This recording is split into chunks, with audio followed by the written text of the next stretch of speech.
खबर में खुश आमदेद। मेरे साथ हैं तैयार मलिक साहब, मैं हूं सईद काजी। हमारे साथ इंतहाई एक अहम मेहमान, इनका मैं तारुफ करवाऊँगा। चंद खबरें मैं बता दूं, मज़ीद कौन कौन सी ऑडियो लीक्स आने वाली हैं और उसमें जो खबरें आई हैं और इनका एतबार क्या है, इनकी क्या, ये भी हम अपने माहिर जो हमें ज्वाइन करेंगे उनसे पूछेंगे। और सागदार साहब फिर आ रहे हैं, उम्मीदों पर क्या पूरे उतर सकेंगे, इस पर भी बात करेंगे। और वज़ीर-ए-आज़म का जो एतराफ़ है मैशत के हवाले से, जो जगह जगह जाके कर रहे हैं कि हमारा कोई हाल नहीं, बेड़ा गर्क है, तो इससे ये हमारी मैशत के लिए अच्छा है बुरा है, क्या सिलसिला है। और नवाज़ शरीफ साहब की वापसी के लिए नई कानून साजी की जाएगी और डार साहब भी खैर तशरीफ़ लाएंगे और सीधे बताया जाता है कि अदालत में जाएंगे। हमारे साथ मौजूद हैं जनाब जनरल रिटायर्ड ग़ुलाम मुस्तफ़ा साहब। Thank you very much sir for time. एक तो जनरल साहब, ये क्योंकि एक PM हाउस की सिक्योरिटी से मुंसलिक मामला है, ये कितना संगीन है और ये क्या इसकी कोई फोरेंसिक ऑडिट होना चाहिए? और फिर जो इसमें से डिटेल्स निकल रही हैं कुछ निजी कारोबार के हवाले से जो हमारे हुक्मरान आते हैं, तो फिर अगर तो इसको आप कैसे देखते हैं? ये क्यों, इसकी क्या वजह तस्मीया हो सकती है और इसकी अहमियत क्या है जनाब जनरल साहब? शुक्रिया काजी साहब। मेरा ख्याल है कभी तक हम इसकी जो डिवास्टेटिंग नेचर है सारे लीक्स की, उसका हमें अंदाजा शायद नहीं हो रहा है। इस वक्त प्राइम मिनिस्टर पाकिस्तान इस मुल्क का चीफ एग्जीक्यूटिव है, नेशनल कमांड अथॉरिटी का चेयरमैन है। पाकिस्तान के जितने भी राज हैं वो उनके टेबल पर होते हैं, उनको सब चीजें आके the buck stops at him. हर सिक्योरिटी, नेशनल सिक्योरिटी के इशू का बक उसके ऊपर आके स्टॉप करता है उसको।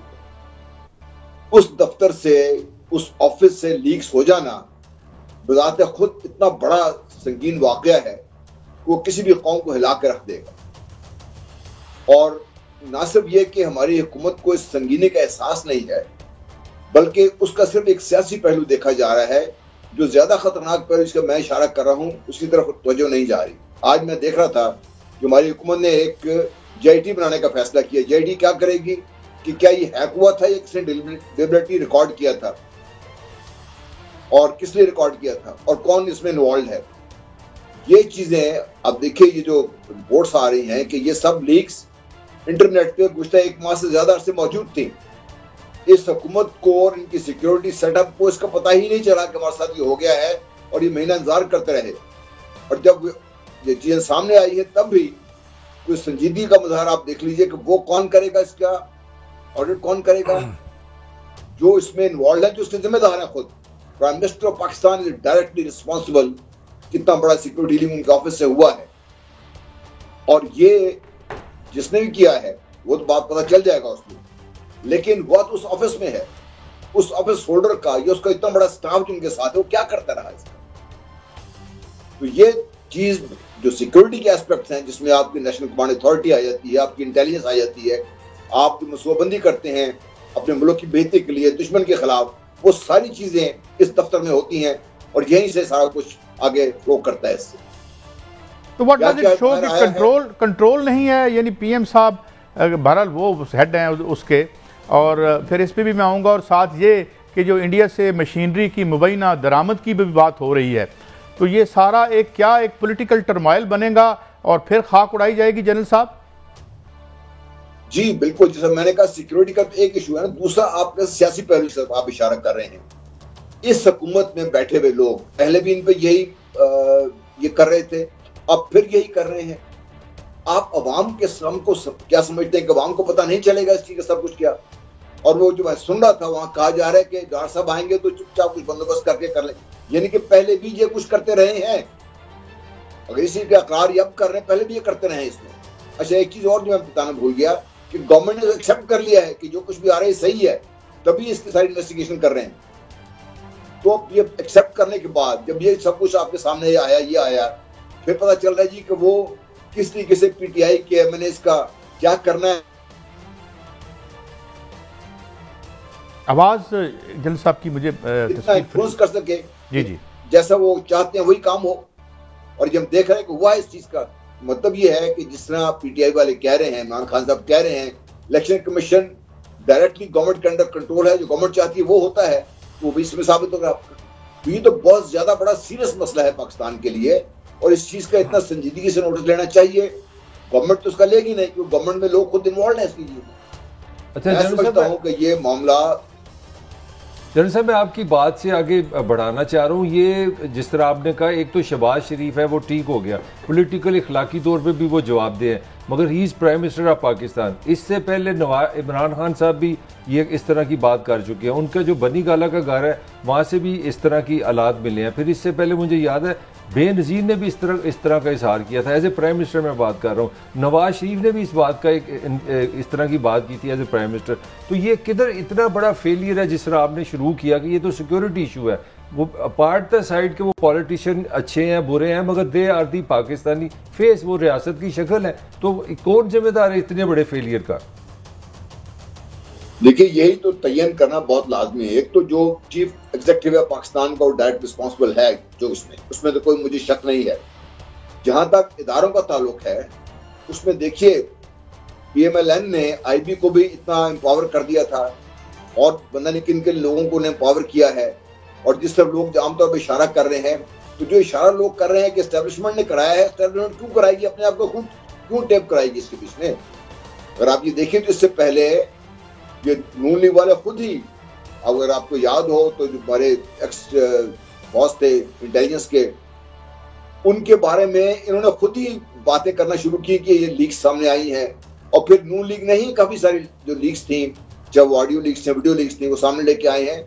तो ये आपको समझने की जरूरत है कि क्या जिस तरफ आमतौर पर इशारा किया जा रहा है, एस्टेब्लिशमेंट क्यों ऐसा काम करेगी? क्योंकि उनको तो संजीदगी का एहसास है इस दफ्तर में क्या चीजें होती हैं। जो मेरी इत्तलात है, जब से इसकी खबर मिली है, वो तो सारे जो सिक्योरिटी अपरेटस है आपकी एस्टेब्लिशमेंट का, वो तो सर जोड़ के बैठे हुए होगा क्या है, डैमेज कितना हुआ है, उसको कंट्रोल कैसे करना है, आगे कैसे चलना है हमने इसके लिए। अच्छा जनरल साहब, ये जो है, अगर मतलब जाहिर है जितने इदारे हैं प्राइम मिनिस्टर साहब के अंडर हैं, तो क्या जो PM हैं वो कहाँ पे रिस्पॉन्सिबल हम उन्हें समझते हैं कि जो लोग हैं ज़ाहिर अपॉइंट वो करते हैं, तमाम सिक्योरिटी के जो टॉप सिक्योरिटीज़ के लोग हैं वो भी उनकी अपॉइंटी होते हैं। तो फिर ये क्या इशू क्या है? क्या इतना उनको पता नहीं है कि उनकी जिम्मेदारी क्या है? जी, मैं समझता हूं कि वो इस तरफ उनकी कोई तवज्जो ही नहीं है। वो जिस तरफ उनकी तवज्जो है, वो आपके नताइज आप देख रहे हैं क्या दिए हो रहे हैं। वो सियासी मामलात में तो उलझे हुए हैं कि उनको इस तरफ शायद तवज्जो ही नहीं है। काजी साहब, इस किस्म के ऑफिसेज दिन में एक दफा नहीं 2 दफा स्वीप होते हैं, जिससे पता चल जाता है कोई रिकॉर्डिंग डिवाइस तो नहीं लगी हुई यहाँ पे, और मसला तो नहीं यहाँ पे। क्योंकि चीफ एग्जीक्यूटिव माफी चाहता हूँ, मैं आपने बड़ी इंपॉर्टेंट बात की, 2 दफा स्वीप होता है, तो ये IB करती है? जी बिल्कुल, IB करती है ये। तो फिर इवन देन मलिक साहब अच्छा जनरल साहब, एक और भी समझ नहीं आ रही कि वैसे खान साहब ने, इमरान साहब ने फरमाया कि फर्दर भी लीक्स आएंगी, और मैं शहजाद अकबर के भी ट्वीट पढ़ रहा था, इस तरह से भी PTI से एक आइडिया आ रहा है कि जी जो रजीम चेंज हुई है उसके भी प्रूफ आ जाएंगे। तो ये किस तरह हो सकता है कि अगर एक चीज़ अभी खुफिया है तो कोई पॉलिटिशियन उस पर पहले ही बता दे इस पर फर्दर चीज़ें भी आ रही हैं? तो ये मतलब फिर मेरा वही सवाल है, तो हम तो सारा पाकिस्तान ऑब्जर्वर बन गया ना। Where is the state, where is the institution? 7,000 अरब से भाई, मैं वही अर्ज कर रहा था ना कि 1 महीने से ज्यादा अरसा हो गया है कि इंटरनेट पर पड़ा हुआ था ये। वो तो बोलियां लग रही है, कहने पैसे दे जो मर्जी ले जाए, और वो सेल था वो। यही मेरा क्वेश्चन है। तो ये तो पाकिस्तान की इज्जत है ना, वो सारा मुआद में पड़ा हुआ था, तो कितने लोगों को इसका पता है, कितने लोगों को ये बात पहुंची है, किस तरह हमारे दुश्मन को क्या क्या चीजें पता चल गई आपके बारे में। ये वो असेसमेंट है जो अभी तक हो जानी चाहिए थी, अब तक वो नहीं हुई। अगर PTI ये बात कर रही है तो जिससे इंटरनेट पे बाकी लोग सामने लेके आ रहे हैं वो भी सामने लेके आ जाएंगे।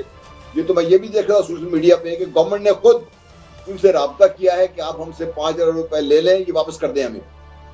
यहाँ तक तो बात चल रही है आपके यहाँ पे। अच्छा जनरल साहब, ये भी आ रहा है कि जी वो DGISPR जो हैं उनकी कोई गुफ्तगू वो भी है, उसके बाद दीगर जो है जनरल परवेज मुशर्रफ साहब के वापस आने के हवाले से मुबैना, मैं तो मुबई नहीं कहूँगा जब तक ये जो है, लेकिन आप जिस तरह कह रहे हैं कि गवर्नमेंट ने तो इसके खिलाफ इन्वेस्टिगेशन इनिशिएट करके एक तरह से अगर ये कहा जा सकता है कि उन्होंने इसकी अथेंटिसिटी को जैसे अप्रूव किया हो, मैं यानी आपकी बात से मफरूज़ा ले रहा हूँ, तो ये फिर बात तो यही समझ में आती है कि वाई एस्टेब्लिशमेंट वुड अपने आप को इतने ट्रबल्ड वाटर्स में लेके आएगी, या अपनी ही चीज़ों को उनको तश बाम करेगी। जनरल साहब जी, वही मैं अर्ज कर रहा हूं कि ये जैसे ये बात हुई स्ट्रेट अवे दुनिया शुरू हो गई कि ये इस्टेब्लिशमेंट ने करवाई। मैंने आपसे अर्ज की थी, इस्टेब्लिशमेंट क्यों करवाएगी अपने आप को? अगर किसी को और को अंदाजा नहीं है तो चीफ आर्मी स्टाफ पाकिस्तान के, आपके DISI को, जो बाकी जिम्मेदारान है, जो आर्मी की लीडरशिप है, उनको अंदाजा है। नेशनल कमांड अथॉरिटी के वाइस चेयरमैन है, आपके chairman joint chief of committee, जो आपके DSPD हैं, बाकी लोग जो इन्वॉल्व, सबको अंदाजा है कि किस कदर ज्यादा ये सेंसिटिव है सारा कुछ जो कुछ है। वो क्यों ऐसा काम करेंगे इसमें? क्यों किसी वक्त कोई चीज भी रिकॉर्ड होकर बाहर निकल सकती है इसमें। तो वो हम जो खामखा शुरू हो जाते हैं उनके पीछे डंडा लेके, हमें सोचने की जरूरत ये है वो क्यों अपने आप को इस तरीके से दुनिया के सामने तशद्दुद करेंगे। तो सोचने की बात यह है कि कौन लोग थे, इनसाइडर जॉब तो है, इसमें कोई शक नहीं है। वो कौन लोग थे जो प्राइम मिनिस्टर हाउस में थे, जो लगातार वहां पे थे, जो ये कर सकते थे, उन्होंने किया है। अच्छा, एक और चीज बताऊं यहाँ पे जी, हमारे जो टेक्नोलॉजी इस वक्त ऐसी डिवाइसेस भी आ चुकी हुई हैं जो आप कमरे में बात कर रहे हो तो आपसे 50 गज दूर बैठा हुआ आदमी वो रिकॉर्ड कर सकता है।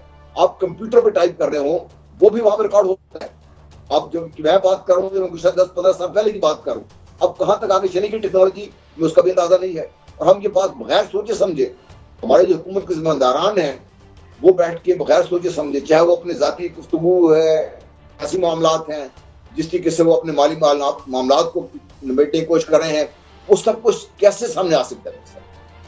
अच्छा जनरल साहब, नेशनल सिक्योरिटी कमेटी का इजलास बुला लिया प्राइम मिनिस्टर ने, उसमें पाकिस्तान के जो बड़े इदारे हैं, सिक्योरिटी इदारे हैं, वो भी हेड्स होंगे, इंटेलिजेंस के हेड होंगे। वहाँ क्या एजेंडा हो सकता है? क्या आप क्या समझते हैं, ये इजलास क्या इस मसले को कोई सोल्यूशन निकालेगा या वहाँ पे क्या चीज़ डिस्कस होगी? देखिए, सोल्यूशन निकालने का वक्त तो आपके पास है इस वक्त। नंबर एक, फौरन ये तो पता करना चाहिए कि ब्रीच कैसे हुई, उसको तो प्लग करें आप।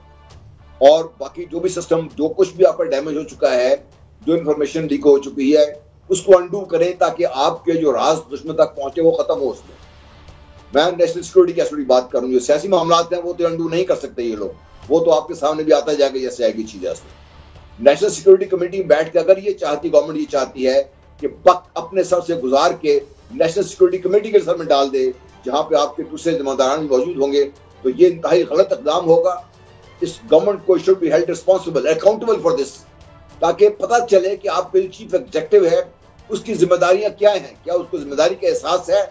ये ब्रेक हो गया तभी वो लंदन में बैठे हुए पता नहीं क्या कर रहे थे बैठे हुए। मगर सर इसमें अगर नाअहली जो नजर आ रही है जिस तरह आप कह रहे हैं, तो फिर प्राइम मिनिस्टर का रिजाइन देना नहीं बनता। आप तो प्राइम मिनिस्टर का तो काम है कि 22 करोड़ को सिक्योर करे, उनकी तहफ़्फ़ुज़ दे, अमन व अमान मुहैया करे, उनके घरों में सुकून दे। तो प्राइम मिनिस्टर का अपने घर में अगर बगिंग हो रही है तो does he have a right to rule Pakistan?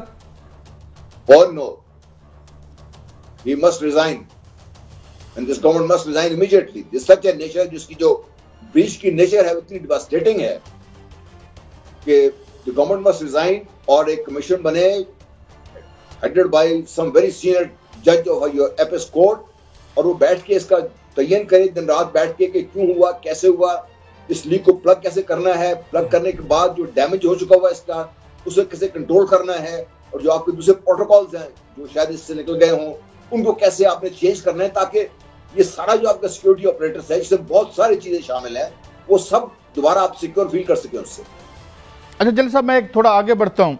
एक इशू है जिसे इशू होना नहीं चाहिए, ये नेक्स्ट आर्मी चीफ की अपॉइंटमेंट का इशू है। सबसे पहले खुर्रम दस्तगीर खान साहब ने ये कहा जी हमने गवर्नमेंट इसलिए हटाई थी कि खान साहब ये ना कहा, हालांकि प्राइम मिनिस्टर जो भी हो उसका हक है। और हम ये भी समझते हैं कि जो 4-5 जनरल्स हैं they are all loyal, they are all equally competent, तो इसको हमें घसीट के सियासत में नहीं लाना चाहिए था। ये तो इन प्रिंसिपल बात होगी। मगर ये जो इस पर खाक उड़ाई जा रही है, और फिर एक एतराज़ PTI की तरफ से ये भी आ रहा है कि बहरहाल नवाज शरीफ साहब आज की तारीख में एक कॉन्विक्ट एंड एब्सकॉन्डर हैं, तो क्या PM जो हैं वो अपने तौर पर तो फैसला कर सकते हैं, but can he take guidance यानी रिपोर्टेडली या एडवाइस या उनकी कोई हदायत पे अमल करेंगे, तो ये इसकी कोई क्या कानूनी हैसियत है आपकी नज़र में? देखिए, आप सिर्फ इसको ऑप्टिक्स देख लीजिए। एक convicted criminal from supreme court of Pakistan, if he is controlling the issues, आप बताइए कि आप इसको क्या कहेंगे? इस बारे में तो मैं ख्याल है आप गली में भी चढ़ जाए वो भी आपको बता देगा कि ये हुकूमत पाकिस्तान को क्या दुनिया के सामने एक बनाना रिपब्लिक बना के पेश कर रही है? आपने अगर करना ही है तो खुदा के लिए पाकिस्तान में बैठ के बात नहीं कर सकते आप लोग। आपने क्यों सारी दुनिया को ही दिखाना है कि हर फैसला वहां से मंजूर होकर आता है, हर चीज वहां से मंजूर होकर आती है? आप पाकिस्तान को दुनिया के सामने कैसे पेश कर रहे हैं इस चीज को? जहां तक चीफ आर्मी स्टाफ की अपॉइंटमेंट का ताल्लुक है, जो भी चीफ एग्जेक्टिव है उस वक्त जब ये रिटायरमेंट होती है, he has the right and he does that. उसमें तो कोई अवाम होना चाहिए नहीं। और ये जो पीटीआई की तरफ से ये आया था कि भाई वो पेट्रियोटिक जनरल ना आ जाए, सब पेट्रियोटिक जनरल हैं सारे। फैसला साजी में गलतियां हो सकती हैं, लेकिन आपके जो टॉप बॉटम जो भी हैं वो सारे किसी वजह से यहाँ तक आके बैठे हुए। जिम्मेदारी उनकी है, उन्हें साहस जिम्मेदारी दिखाया है, काबिलियत दिखाई है, तो यहाँ पे आके बैठे हुए।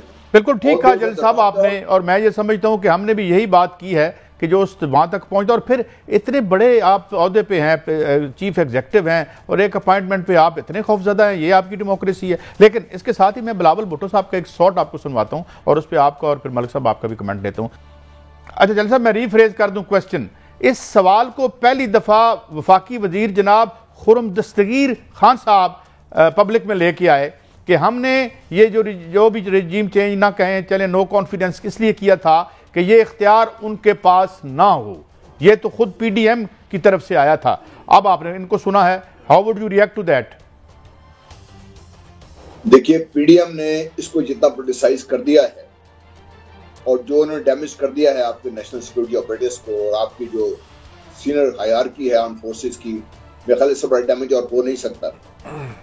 बिलावल साहब ठीक अंग्रेजी तो ठीक बोल लेते हैं, लेकिन बात करने से पहले उनको बहुत सोचना चाहिए कि आप बात क्या कर रहे हैं, उसका इम्पैक्ट क्या होगा। ये अपने जो अंदरूनी सियासी मसाइल हैं इनके, उनको देख के वहां तक घसीट के लेके जा रहे हैं, दुनिया को क्या बताना चाह रहे हैं।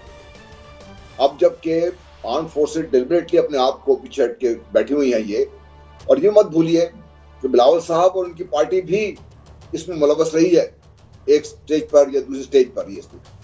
तो ये अपने आप को उससे बरी जिम्मा करार देकर ये कहना कि इमरान खान साहब ये करना चाह रहे थे इसलिए हमने रोका, अब जो ये कर रहे हैं कि इमरान खान साहब उसको कबूल कर लेंगे, तो ख्वाब जो चीज सेटल्ड है, जिसके ऊपर कोई डिबेट होनी चाहिए नहीं है, जो एक सियासी फुटबॉल क्यों बनाया जा रहा है इसको। अब अगर ये बनाते हैं, लेट से जो भी चीफ एग्जेक्टिव हैं वो बनाते हैं किसी को army chief person A B C को, और खान साहब खड़े होकर कह देते हैं इन्होंने अपने लाइनर्स को बनाया। आपने आर्मी हायरार्की की जो जो भी है लीडरशिप हमारी, उस सारी को आपने एक तरह से कंडम करके रख दिया है। इसमें हैरान कुन चीज है कि हमारे जो सियासतदान हैं कहते हैं ये बच्चे हैं, इतने नासमझ है, कैसी बातें करते हैं। जल साहब thank you very much, you always enlighten us and आपने बड़ा इस पर रोशनी डाली, बहुत शुक्रिया। हम आपसे अब बाद में भी इस्तेफादा करते रहेंगे। मलिक साहब, ब्रेक की तरफ मैंने जाना है। जो इश्यूज़ नहीं हैं वो इश्यूज़ नहीं बनाने चाहिए, और इश्यूज़ भूख है, सैलाब है, प्रॉब्लम्स हैं, मईशत है, खुदा रहा इस पर बात करें। लेकिन बहरहाल एक ब्रेक के बाद हाजिर होते हैं। बहुत सी खबरें, सागडार साहब आ रहे हैं, क्या होगा, मईशत, नवाज शरीफ साहब की वापसी, बहुत से अहम इश्यूज़ हैं। एक ब्रेक के बाद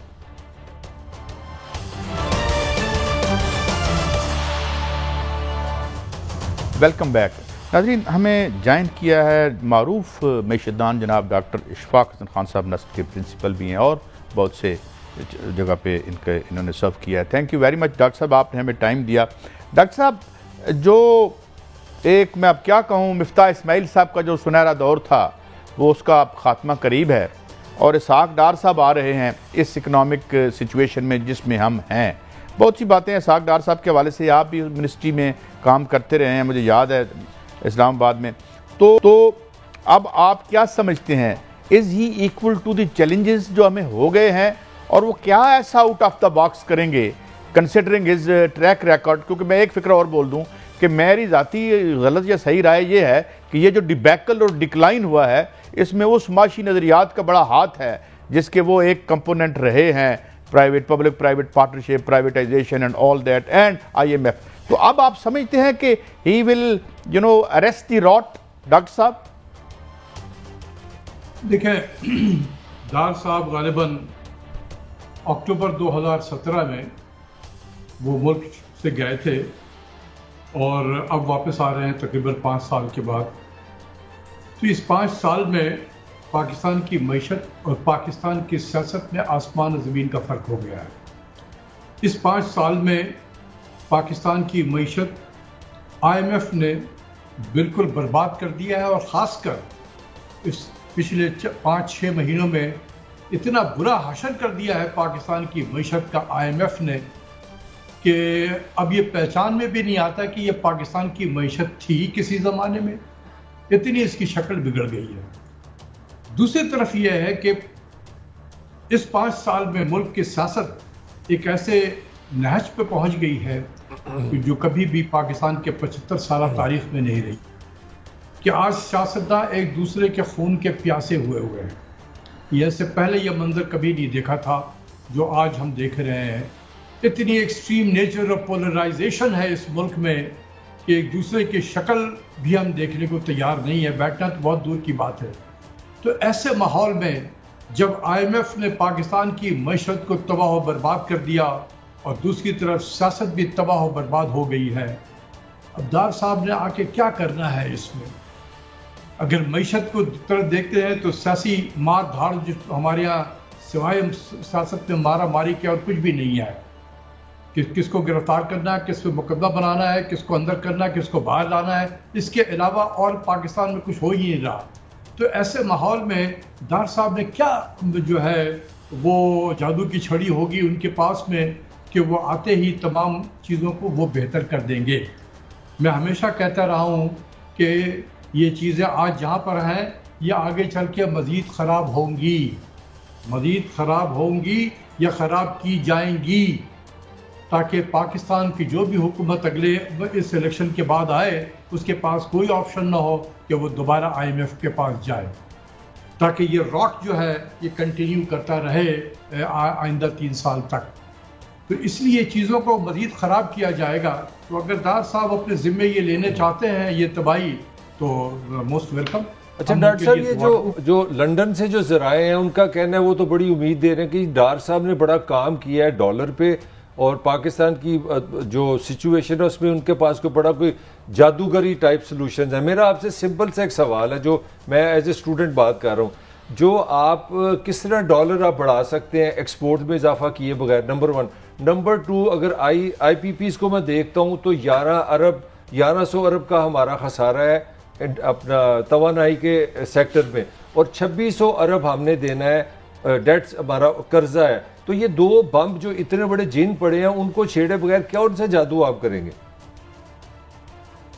देखिए, आई डोंट नो कि वो क्या जादू की छड़ी लेकर आ रहे हैं, लेकिन एक ये है कि डार साहब ने वाकई कमाल तो दिखाया था कि 108 रुपया था, $1 डॉलर के बराबर में। 2014 की बात कर रहा हूँ, जब वो वज़ीर ख़जाना थे, तो शेख रशीद साहब ने उनको चैलेंज कर दिया था कि इसको 100 के नीचे लाकर दिखा दो तुम। तो डार साहब ने शेख रशीद साहब को नीचा दिखाने के लिए मार्केट में बेइंतहा डॉलर फेंक दिए। और वो डॉलर कहाँ से आए थे? वो सऊदी अरब ने, जब इनकी हुकूमत आई 2013 में, तो सऊदी अरब ने $1.5 बिलियन का ग्रांट्स उनको दिया। पहले किस्त में $750 मिलियन और फिर दूसरे किस्त में $750 मिलियन, ये एज ए गिफ्ट के तौर पर दिया था उन्होंने वो उस डॉलर को मार्केट में काफ़ी जो है डॉलर मार्केट में फेंका, और देखते ही देखते डॉलर जो है रुपया 108 से 98 पे आ गया, और उन्होंने शेख रशीद साहब को तो शिकस्त दे दी। किसके बलबूते पे दी? सऊदी डॉलर के बेसिस पे दी थी। आज हमारे जेब में डॉलर नहीं है, तो अब क्या वो कमालात दिखाएंगे कि एक्सचेंज रेट नीचे की तरफ आ जाए? दूसरी चीज़ ये है कि जैसे मैं पहले भी कहता रहा हूँ कि पाकिस्तान में जो एक्सचेंज रेट की मूवमेंट है ये मार्केट और इकोनॉमिक फंडामेंटल के बेसिस पे नहीं है। ये लोग खिलाड़ी हैं मैदान में जो कूदे हुए हैं। इसमें कमर्शियल बैंक भी इन्वॉल्व है, इसमें स्टेट बैंक भी इन्वॉल्व है, इसमें फॉरेक्स एसोसिएशन वाले भी इन्वॉल्व हैं, जिसकी वजह से ये हमारा एक्सचेंज रेट देखते देखते 242 पे पहुंचा था। आज ये कम हुआ है। कौन सी ये 5 से 6 रुपया सुना है कि कम हो गया, तो कौन सी इकोनॉमिक फंडामेंटल हमारी मजबूत हो गई है? क्या डॉलर की बारिश हो गई है इस मुल्क में कि हमारा एक्सचेंज रेट आसमान को चला गया और हमारा रुपया मजबूत हो गया? कुछ भी नहीं हुआ। अच्छा डॉक्टर साहब ये फरमाइए कि ब्लूमबर्ग को इंटरव्यू देते हुए एक बड़ी ब्लीक पिक्चर पेंट की है हमारे प्राइम मिनिस्टर साहब ने, और हमारा बॉन्ड अब पता नहीं 30 या 40% पे जो है वो भी मार्केट में कोई उठा रहा है या नहीं उठा रहा। तो ये जो पॉलिसी है जाके एक दुनिया, there are no free lunches, कोई रहम खाता नहीं खाता किसी पर। तो do you think this is the right policy जो हम जाके ववेला करते हैं कभी यूनाइटेड नेशन में कभी कहीं? देखिए, इसमें मैं मिनिस्ट्री ऑफ फाइनेंस को इसका जिम्मेदार ठहराऊंगा। जिस बिल्डिंग में मैंने वक्त गुजारा है 11 साल में, वहीं के बाशिंदों को के लिए, वासी के लिए ये मेरा पैगाम है कि खुदा के वास्ते अपने मुल्क के वजीर आज़म को इस तरह से मिसगाइड ना किया जाए। देखें, जाके उन्होंने प्राइम मिनिस्टर से कहा कि जी आप डेट रिलीफ की बात शुरू कर दें, डेट रीशेड्यूलिंग की बात कर दें। प्राइम मिनिस्टर ने ये कह दिया कि जी हम वो हमारा पेरिस क्लब का जो $10 बिलियन का डेट है हम उसको रीशेड्यूल करवाएंगे अपने जो भी मेंबर ममालिक हैं पेरिस क्लब के। और उसकी वजह से ये हुआ कि दुनिया ने ये देखा कि पाकिस्तान तो लगता है कि अब डेट के रीपेमेंट के काबिल नहीं रहा है, लिहाजा जो हमारा बॉन्ड था, जो सुकूक बॉन्ड कह लें या यूरो बॉन्ड कह लें, उसकी ऐसी तैसी हो गई मार्केट में, तबाही बर्बादी हो गई उस बॉन्ड की, क्योंकि मार्केट ने समझा कि ये तो डिफॉल्ट करेगा पाकिस्तान प्राइम मिनिस्टर के स्टेटमेंट पे। हालांकि मिनिस्ट्री ऑफ फाइनेंस वालों को चाहिए था कि यार मैं भी तुम्हारा ही आदमी हूँ, उसी बिल्डिंग में मैंने भी 11 साल गुजारे हैं, डेट ऑफिस का खालिक मैं हूँ, डायरेक्टर जनरल डेट ऑफिस रहा हूँ, I am 1 telephone call away, कि मुझसे पूछ तो लेते कि सर हम अगर डेट रीशेड्यूलिंग की बात करें तो ये हो सकता है या नहीं हो सकता। ये डेट रीशेड्यूल पेरिस क्लब का तो बहुत पहले ही हो चुका है 2001 में। इसके 2 कंपोनेंट हैं कि टोटल डेट था हमारा $12.5 बिलियन का था, और ये पेरिस क्लब जो है ये बायलैटरल जो मुल्कों के दरमियान जो हमें पैसे देते थे ये वो डेट है। तो इसके 2 कंपोनेंट थे, एक कहलाता था ODA ऑफिशियल डेवलपमेंट असिस्टेंस जो चीप लोन था, ये तकरीबन 2/3 था, यानी कि $8.8 बिलियन ये था, और 1/3 था नॉन ODA जो थोड़ा रिलेटिवली एक्सपेंसिव था, 4.3% इसका रेट था ऑन एवरेज, और जो सस्ते वाले का 2.3% पर एनम उसका रेट था ऑन एवरेज। तो जो ODA है, जो ऑफिशियल चीप लोन है, वो तो 35 साल के लिए पीछे की तरफ चला गया है, तो वो तो ड्यू होगा 2036 में जाकर। और जो नॉन ODA था जो $4.5 बिलियन के करीब था, $4.4 बिलियन, वो 15 साल के लिए रीशेड्यूल हो गया था। तो वो तो 2016 से ऑलरेडी उसकी पेमेंट शुरू हो गई है, वो तो few मिलियन डॉलर के करीब होते हैं, few $100 मिलियन, उससे तो कोई हमें फायदा नहीं होगा। तो हम किस चीज की हम बात कर रहे हैं कि दोबारा इसको रीशेड्यूल किया जाए? वो तो डेट ऑलरेडी रीशेड्यूल्ड है। तो इतना भी उनको समझ में नहीं आया हमारे क्यू ब्लॉक के वासियों को। अच्छा डॉक्टर साहब, एक 2 चीजें और मैं रहनुमाई चाहता हूं आपसे। एक तो मुझे बताएं कि ये 1992 का जो protection of economic reform act था, इसका भी क्रेडिट जाता है इनको, डार साहब को। फिर हमारा एक मुआहिदा हो रहा था स्विट्जरलैंड से, हमारे किसी टॉप ब्यूरोक्रेट ने जाके साइन कर दिया, जिसे कैंसिल करके दोबारा एक मुबैना तौर पर मौका दिया गया जिनके लोगों के पैसे थे कि यहाँ से निकाल के ले जाएं, क्योंकि जो वो डबल टैक्सेशन वाला कानून बन रहा था। और तीसरा वो $200 बिलियन का इन्होंने कहा था, और हमारे पास सारा रिकॉर्ड मौजूद है। Nothing happened. वो ये क्या था डॉक्टर साहब? देखिए, ये सब सियासत होती है, सियासी लोग इस किस्म के नारे लगा देते हैं, उन्हें पता होता है कि दे नो द आर्ट कि कभी अगर लोग मुझे पकड़ेंगे तो मैं दाएं बाएं होकर निकल जाऊंगा।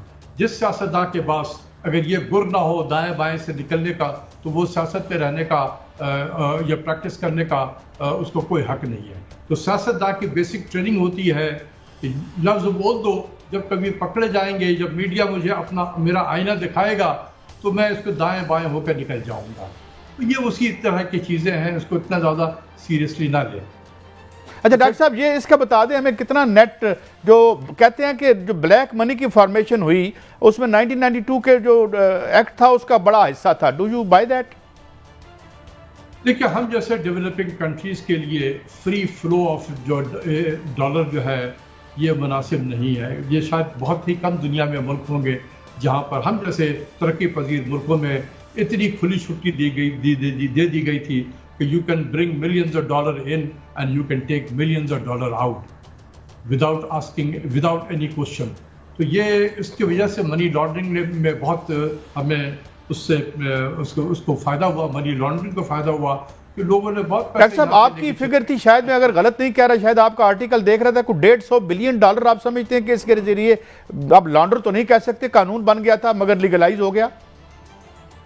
नहीं, मेरे पास ये ऐसा कोई नंबर नहीं है, ना मैंने कभी ऐसा नंबर दिया। अच्छा डॉक्टर साहब, मैं पूछना चाह रहा था, ये जिस तरह आज पता लगा जी डॉक्टर साहब आ रहे हैं, अभी तो वो जहाज पे बस तैयारी कर रहे हैं, तो ₹7 आज जो है डॉलर की कीमत जो है रुपए के हिसाब से बढ़ गई है। इसी तरह जब कम हुई है और डॉलर पाकिस्तानी रुपीस की वैल्यू बढ़ी है, ये कह रहा हूँ। इसी तरह जब प्राइम मिनिस्टर साहब आए थे उस दिन भी 6-7 रुपए पाकिस्तानी रुपीस की वैल्यू बढ़ी थी। मेरा सवाल है, ये कोई जादू हो जाता है? अगर ये एक दिन के लिए होता है तो फिर वापस आ जाता है, ये क्या ये मैनेज है, प्लान है, डिजाइनिंग है, क्या करते हैं ये?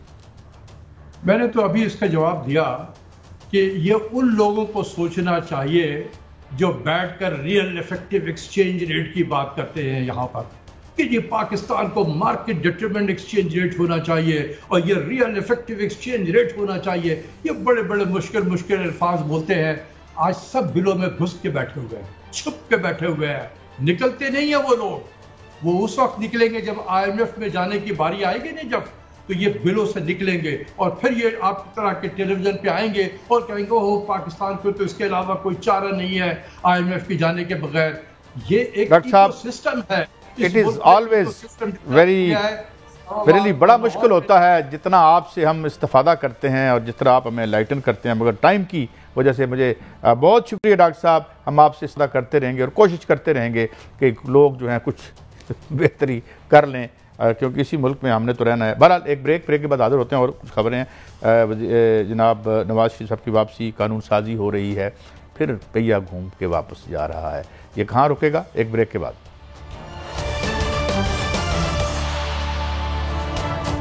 Welcome back. अच्छा मलिक साहब, कोशिश तो यही करनी चाहिए कि बड़ा अच्छा हो और आएँ और डॉलर साहब $150 का डॉलर कर दें, 200 का कर दें, कुछ तो अच्छा हो हमारे लिए यार। हम तो ये नहीं चाहते कि उनका फेलियर हो, लेकिन he has been in the I of the storm. जो उनका करियर था वो एक हवाले से कंट्रोवर्शियल था।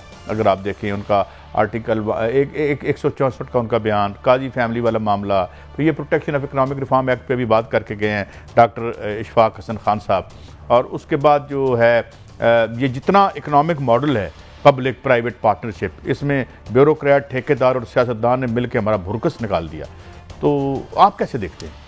पहले तो बात आपकी बड़ी वैलिड है कि देखिए दुनिया भर में जो आपके पॉलिटिशियन होते हैं, जो डिसीजन मेकर होते हैं, उनकी पर्सनल कैरेक्टर या उनका कैरेक्टर बड़ा अहम होता है। हालांकि हम समझते हैं अमरीका बड़ा जी जहाल लोग हैं, वो मुझे अच्छी तरह याद है। अमेरिकन प्रेसिडेंट अगर मैरिड हो ना, अगर किसी खतून के साथ देखा जाए तो आप कैंडिडेट नहीं बन सकते। मैं लंबी बात नहीं करता।